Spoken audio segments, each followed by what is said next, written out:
Israel, America અને Iran વચ્ચેના યુદ્ધનો આજે ચોથો દિવસ છે. અમેરિકાએ પાકિસ્તાનમાં વિઝા અપોઇન્ટમેન્ટ બંધ કર્યું છે. સુરક્ષા કારણોસર તમામ વિઝા અપોઇન્ટમેન્ટ રદ કરી છે. વિઝા અપોઇન્ટમેન્ટ 6 માર્ચ સુધી બંધ કરવામાં આવી છે. કરાચીમાં દૂતાવાસ પર હુમલા બાદ લેવાયો છે આ નિર્ણય. ઈરાન પર હજુ સૌથી મોટો હુમલો બાકી છે. ટ્રમ્પનું આ નિવેદન છે. ઈરાન સાથેનું યુદ્ધ 4 થી 5 અઠવાડિયા સુધી ચાલી શકે છે. ઈરાને અમેરિકી ચેતવણીને ઇગ્નોર કરી પરમાણુ કાર્યક્રમ ફરીથી શરૂ ન કરવા અમેરિકાએ ચેતવણી આપી હતી. ઈરાનના 1000થી વધુ ઠેકાણાઓ પર હુમલા કરવામાં આવ્યા છે.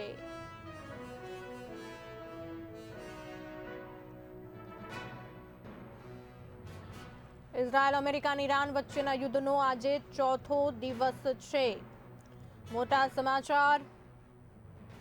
અમેરિકાએ પાકિસ્તાનમાં વિઝા અપોઇન્ટમેન્ટ બંધ કરી છે. કરાચીમાં દૂતાવાસ પર હુમલા બાદ નિર્ણય લેવાયો. ઈરાનમાં અત્યાર સુધીમાં 742 લોકોના મોત. યુદ્ધનો આજે ચોથો દિવસ.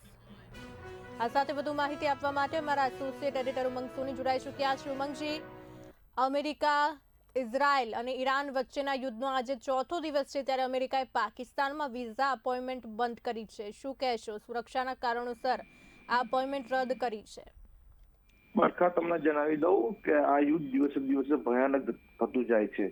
કારણ કે ઈરાનની જે મિસાઇલ ટેકનોલોજી છે તેને નિષ્ફળ કરવા માટે ઇઝરાયલ અને અમેરિકા બંને નિષ્ફળ ગયા છે.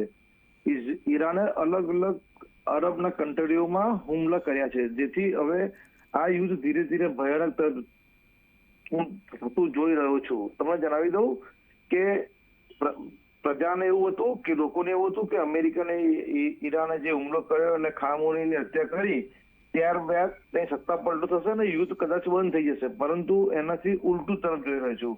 હાલમાં તમને જણાવી દઉં કે જે ઈરાનમાં જે 4 દિવસથી હુમલા કર્યા છે ઇઝરાયલ અને અમેરિકાએ, તેમાં 700થી વધુ લોકો માર્યા ગયા છે.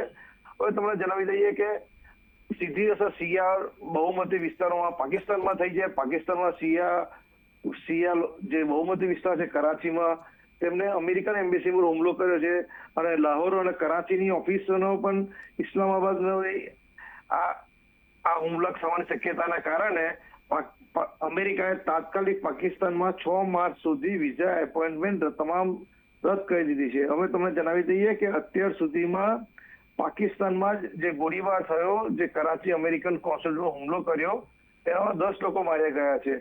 હવે તમને જણાવી દઈએ કે અમેરિકાના રાષ્ટ્રપતિએ ટ્રમ્પે અમેરિકન મિડલ ઇસ્ટમાંથી જે અમેરિકન લોકો છે તેમને જલ્દીમાં જલ્દી બહાર નીકળવાનો સંકેત આપ્યો છે. એનો સ્પષ્ટ ઉલ્લેખ એવો છે કે આગામી સમયમાં ઈરાન પર મોટો હુમલો થવાની શક્યતા દેખાઈ રહી છે.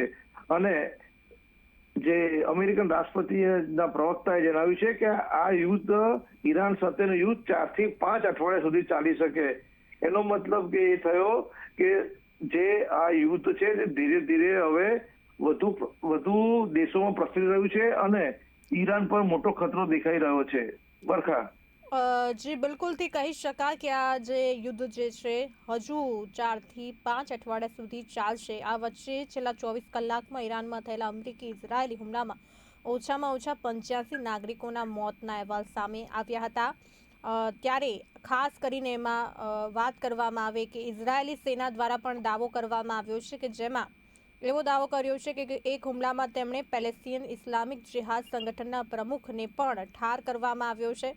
સાથે હિઝબુલ્લા દ્વારા એવું પણ કહેવામાં આવ્યું છે કે અમે પણ રોકાઈશું નહીં અને સામે જવાબ આપીશું. સાથે ટ્રમ્પે એવું કીધું છે, ટ્રમ્પનું પણ એવું નિવેદન છે કે હજુ તો સૌથી મોટો હુમલો બાકી છે. શું કહેશો આને લઈને? તમને જણાવી દઉં કે ઈરાને અત્યાર સુધીમાં ખાસ કરીને ઇઝરાયલને નબળું પાડવા માટે અલગ અલગ ત્રાસવાદી સંગઠનો રચ્યા છે.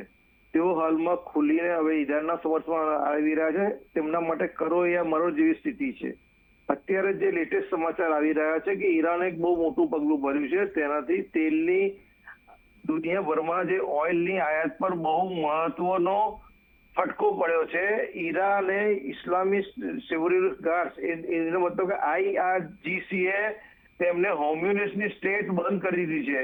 એનો મતલબ એ થયો કે વિશ્વના મોટા ભાગનો તેલનો અવર જવર આ વિસ્તારમાંથી થાય છે અને IRGCના એક અધિકારીએ સરકારી ટીવી પર એવી જાહેરાત કરી છે કે આ માર્ગમાંથી કોઈ પણ જહાજ પસાર થશે તેને રોકવામાં આવશે અને તેને નિશાન બનાવવામાં આવશે તેનામાં હુમલો થઈ શકશે.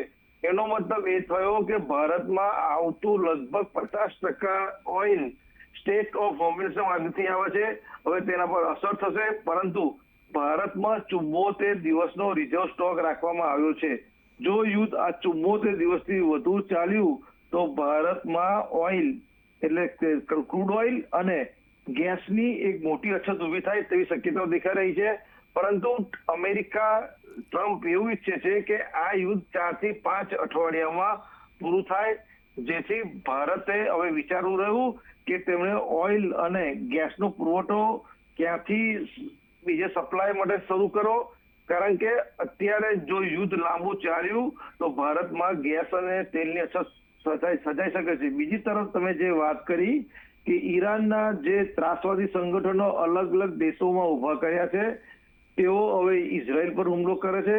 મેં તમને અગાઉ પણ કીધું, તેમના માટે કરો યા મરો જેવી સ્થિતિ છે. તેના કારણે આગામી દિવસમાં આ યુદ્ધ વધુ ભયાનક અને મધ્ય પૂર્વના વધુ દેશોમાં પ્રસરી શકે છે. તમને જણાવી દઉં કે મધ્ય પૂર્વ દેશોમાં 90 લાખથી વધુ ભારતીયો વસે છે. આ તમામની સુરક્ષાનો સવાલ થયો છે.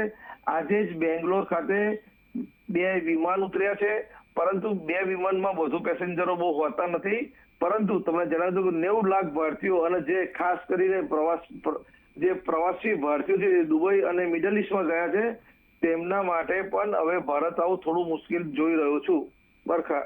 જી બિલકુલથી આપે સાચું કહ્યું કે મધ્ય પૂર્વમાં વધતા સૈન્ય તણાવ વચ્ચે ઈરાન એક વ્યૂહાત્મક રીતે મહત્વપૂર્ણ હોર્મુઝ સ્ટ્રેટને બંધ કરવાની જાહેરાત કરી છે, અને આ જાહેરાતને કારણે જ વિશ્વભરમાં ચિંતા ફેલાઈ ગઈ છે.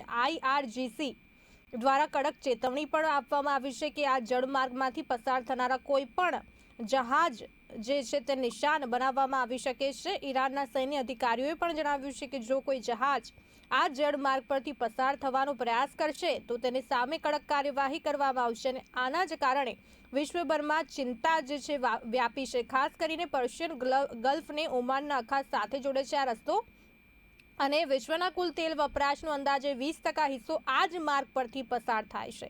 ખાસ કરીને વાત કરીએ તો સાઉદી અરેબિયા છે, કુવૈત છે, ઈરાક છે, કતાર છે, બહેરીન અને સંયુક્ત આરબ અમીરાતમાંથી નીકળતું તેલ અને ગેસ આ જ માર્ગ મારફતે આંતરરાષ્ટ્રીય બજારોમાં પહોંચે છે. તો કહી શકાય કે આ જળમાર્ગમાં અવરોધ ઊભો થાય તો આંતરરાષ્ટ્રીય બજારમાં ક્રૂડ ઓઇલના ભાવમાં તાત્કાલિક જ ઉછાળો આવશે. ઉમંગજી, અમારી સાથે જોડાવા બદલ આપનો આભાર.